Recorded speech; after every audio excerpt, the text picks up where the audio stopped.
Bismillah, Assalamualaikum warahmatullahi wabarakatuh. Halo adik-adik, kelas 10, selamat datang kembali di channel Berbagi. Pada kesempatan kali ini kita akan mencoba membahas soal-soal mengenai kingdom plant atau tumbuhan.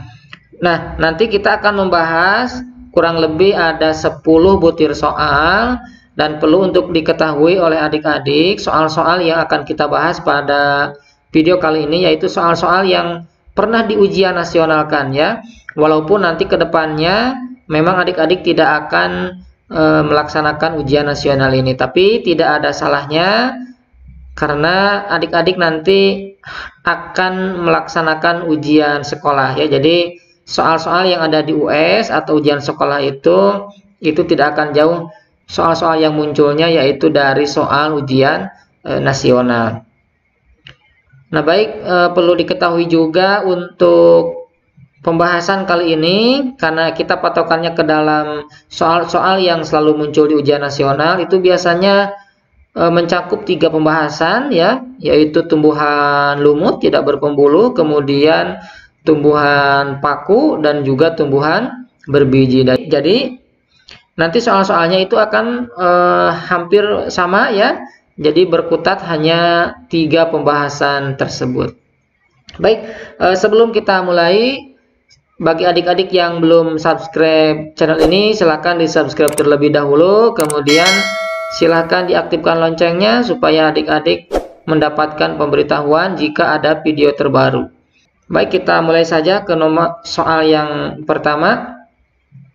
Nah, ini adalah ciri-ciri daripada tumbuhan. Nah, berikut ini adalah ciri-ciri tumbuhan. Yang pertama, hidup di tempat panas, memiliki klorofil, daun mudanya menggulung, memiliki spora, memiliki bunga, dan juga belum memiliki pembuluh angkut. Ciri-ciri tumbuhan paku yaitu ditunjukkan oleh nomor titik-titik. Apakah A 1, 2, dan 3, B 1, 2, dan 5, C 2, 4, dan 6, D 2, 3, dan 4, E 4, 5, dan 6. Nah, pada soal ini kalau misalkan kita teliti ya, minimal kita tahu 1 atau 2 saja ciri-ciri daripada paku ya atau Pteridophyta ini, nah, kita tidak akan terlalu kesulitan ya. Misalnya coba kita lihat ya, itu dari pilihan yang pertama. Ciri-ciri tumbuhan paku, apakah hidup di tempat yang panas? Jelas berbeda, bukan ya. Paku itu tidak hidup di tempat panas, yaitu hidupnya di tempat yang lembab, kemudian di air begitu ya, seperti itu. Apakah tumbuhan paku memiliki klorofil? Jelas ya. Apakah daun mudanya menggulung?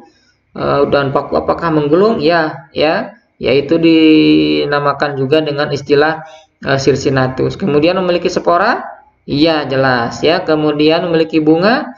Nah, paku itu tidak termasuk ke dalam kelompok tumbuhan bunga, karena tumbuhan bunga itu atau tumbuhan yang memiliki bunga itu termasuk ke dalam Anthophyta atau kelompok tumbuhan berbiji tertutup, Angiospermae. Nah, berarti ini jelas salah ya. Jadi paku tidak memiliki bunga. Kemudian belum memiliki pembuluh angkut. Apakah paku sudah memiliki pembuluh angkut? Sudah ya, paku itu sudah memiliki pembuluh angkut. Nah, jadi kalau adik-adik melihat ada angka 1, 5, dan 6, berarti itu otomatis salah ya. 1, kemudian ada 5 ya. Nah, ini ada angka 5 dan juga angka 6. Nah, ini. Nah, jadi kita bisa menentukan jawabannya. Kalau menurut ciri-ciri yang ada di soal, nah itu opsinya adalah D.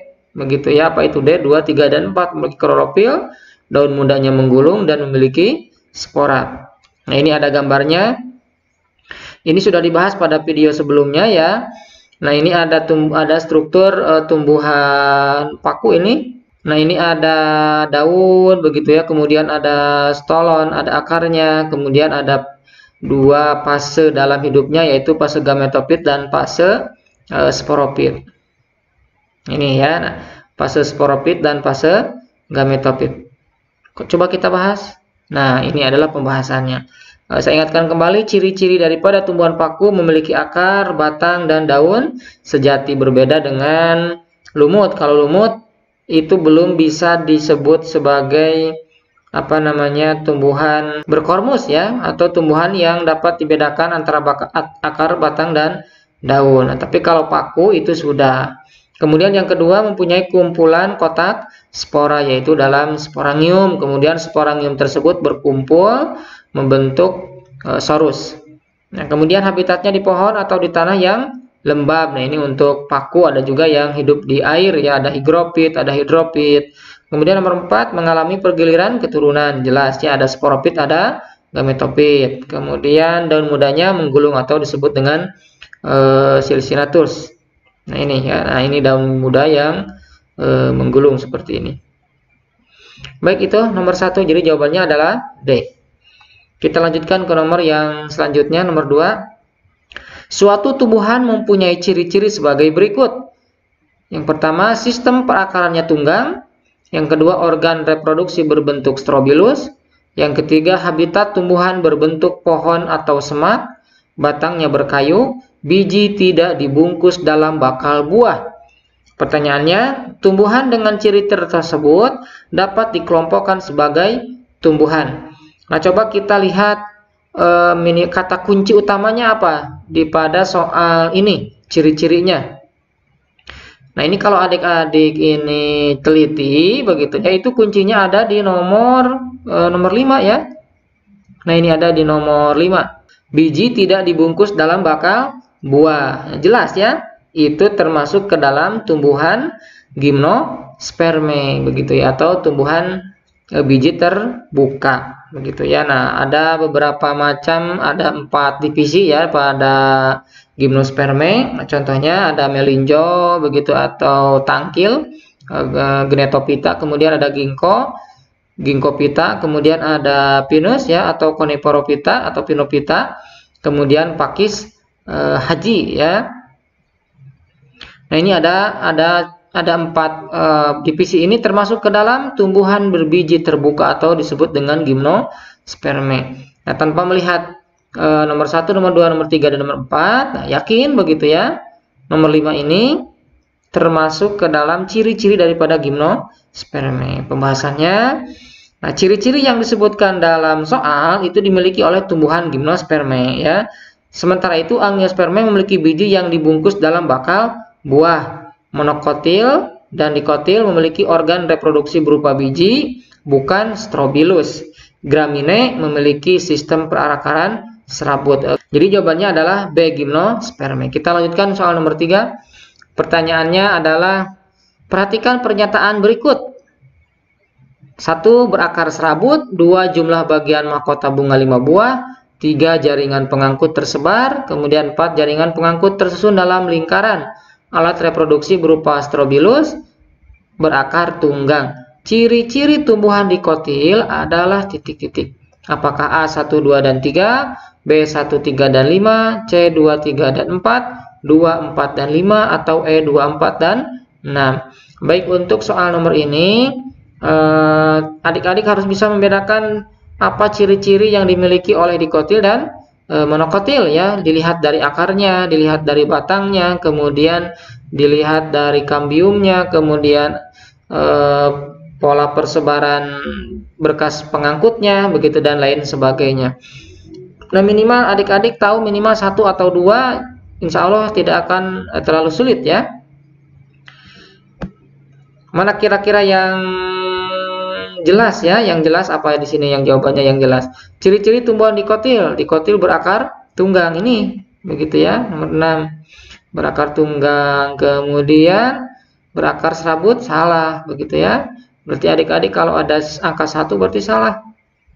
Kemudian jumlah bagian mahkota bunga 5 buah, bisa jadi ya, karena bisa 2, 4, atau 5. Kemudian jaringan pengangkut tersebar, dikotil itu teratur ya, berarti salah. Kemudian jaringan pengangkut tersusun dalam lingkaran, ini betul.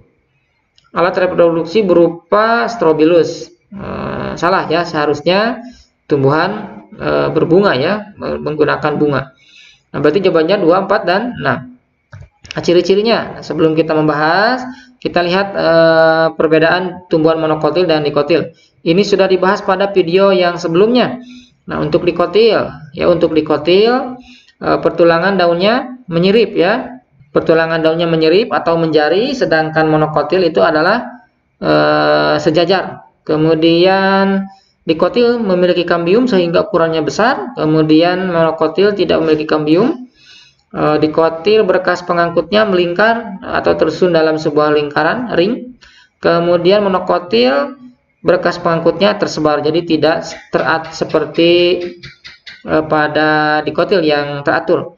Kemudian bagian-bagian bunga 2, 4 atau 5 pada dikotil, sedangkan monokotil berkelipatan 3. Dikotil akarnya tunggang, monokotil akarnya serabut. Jadi jelas jawabannya adalah E2, 4, dan 6. Nah, ini sudah dibahas ya. Nah, kemudian soal nomor 4. Berikut adalah ciri-ciri tumbuhan. Apakah memiliki klorofil, memiliki akar rizoid, dapat dibedakan antara akar, batang, dan daun, merupakan peralihan talus dengan kormus, fase gametofit dominan daripada sporopit, daun mudanya menggulung. Ciri-ciri daripada lumut. Nah, ciri-ciri daripada lumut. Nah, ciri-ciri daripada lumut memiliki klorofil? Ya, betul ya, memiliki klorofil. Kemudian akarnya rizoid, lumut? Ya. Dapat dibedakan antara akar, batang, dan daun? Lumut? Tidak ya. Kemudian merupakan peralihan talus dan kormus. Nah, ini bisa ya. Kemudian fase gametofit dominan daripada sporopit. Ya, betul. Kemudian daun mudanya menggulung. Ini salah. Begitu, ini karena dimiliki oleh paku atau Pteridophyta. Jadi adik-adik jangan pilih nomor 3 dan nomor 6. Nomor 3 berarti ini ya, 3, ada 3, ada 3, ada 6. Nah, jawabannya adalah 1, 2, dan 5. Nah, ini adalah gambar tumbuhannya, tumbuhan lumut. Jadi jawabannya adalah A. Nah, ciri-ciri tumbuhan lumut sebagai berikut: belum memiliki akar, batang, dan daun sejati. Jadi ini hanya mirip-mirip saja ya, organ mirip akar, organ mirip batang, organ mirip daun. Kemudian nomor 2, peran akar digantikan oleh rizoid, ini rizoid. Kemudian memiliki klorofil, jelas ya, berwarna hijau. Belum memiliki pembuluh angkut, ya belum. Habitat di tempat yang lembab. Lumut hidup di tempat yang lembab. Kemudian daur hidup mengalami pergiliran keturunan, ya begitu ya, karena tumbuhan lumut itu memiliki 2 fase, yaitu gametofit dan sporopit, di mana fase gametofit itu lebih dominan daripada fase sporopit. Kemudian ya udah gitu ya, jadi jawabannya adalah A. Baik, kita lanjutkan soal nomor 5. Pernyataan berikut ini merupakan ciri-ciri suatu tumbuhan: berklorofil, berakar serabut, memiliki pembuluh angkut, berbunga tidak sesungguhnya, reproduksi generatif dengan hifa, spora berkecambah menjadi protalium. Ciri-ciri yang dimiliki tumbuhan paku. Nah, berarti ini ada gambar paku kembali ya. Ini seperti pada soal nomor berapa di awal tadi ya, nomor 1. Ciri tumbuhan paku, coba berklorofil. Iya, begitu ya. Jelas. Kemudian berakar serabut. Ini tidak berakar serabut ya, kalau paku itu berakar tunggang. Nah, berarti ini salah. Kemudian memiliki pembuluh angkut, betul ya. Berbunga tidak sesungguhnya. Nah, paku itu bukan dengan bunga ya, tapi dengan spora, jadi kurang tepat. Kemudian reproduksi dengan hifa, salah. Kemudian spora berkecambah menjadi protalium, betul. Nah, berarti di sini yang jelas-jelas salah adalah berakar serabut, nomor 2 ya. Nah, kita eliminasi nomor 2. Kemudian nomor 5. Nah, ini ya, nomor 5 ini. Nah, tinggal 1, 3, 4, 6. 1, 3, 4, 6 dan oh ada 5 ya, angka 5 salah. Nah, berarti ini jawabannya ada 1, 3, dan 6. 1 berklorofil, 3 memiliki pembuluh angkut, kemudian 6 spora berkecambah menjadi protalium. Nah, jawabannya adalah C. Nah, ciri-cirinya tumbuhan paku itu mempunyai akar, serabut, batang, dan daun sejati. Jadi bisa dibedakan antara akar, batang, dan daun. Memiliki klorofil, ya jelas. Memiliki pembuluh angkut, kemudian mempunyai kumpulan kotak spora, nah, atau dinamakan dengan sporangium. Sporangium kemudian berkumpul membentuk sorus. Kemudian spora berkecambah menjadi protalium. Berbeda dengan lumut, istilahnya adalah protonema. Kemudian habitatnya di pohon, epifit, atau di tanah yang lembab. Seperti itu. Kita lanjutkan ke soal nomor 6. Berikut ini adalah ciri tumbuhan berbiji. Bakal biji tidak dilindungi daun buah, termasuk tumbuhan kormus. Bakal biji tersusun dalam strobilus. Organ reproduktif berupa bunga. Ciri khas gimnospermae membedakan dengan angiospermae. Ini sudah dibahas tadi ya. Nah, ini adalah kita cari satu-satu ya. Ciri utama daripada gimnospermae tadi apa? Biji tidak dilindungi bakal buah, yang ini gitu ya. Kemudian termasuk tumbuhan kormus. Tumbuhan kormus itu tumbuhan yang dapat dibedakan antara akar, batang, daun ya. Ya betul. Kemudian bakal biji tersusun dalam strobilus. Betul ya. Organ reproduktif berupa bunga ini dimiliki oleh angiospermae. Nah, berarti kalau ada angka 4 berarti salah. Begitu, tinggal 1 2 3. 1 2 atau 1 3. Oh, ada duanya ya. 1 2 betul, termasuk tumbuhan kormus juga betul. Bakal biji tersusun dalam strobilus. Oh, salah. Oh, mohon maaf, salah. Ini bukan bakal biji ya. Nah, ini salah ya. Nah, bakal biji itu tidak tersusun dalam strobilus. Strobilus itu harusnya bunga ya. Nah, berarti yang betul adalah 1 dan 2. Nah, itu jadi jawabannya adalah A. Nah, itu ya, jawabannya adalah A.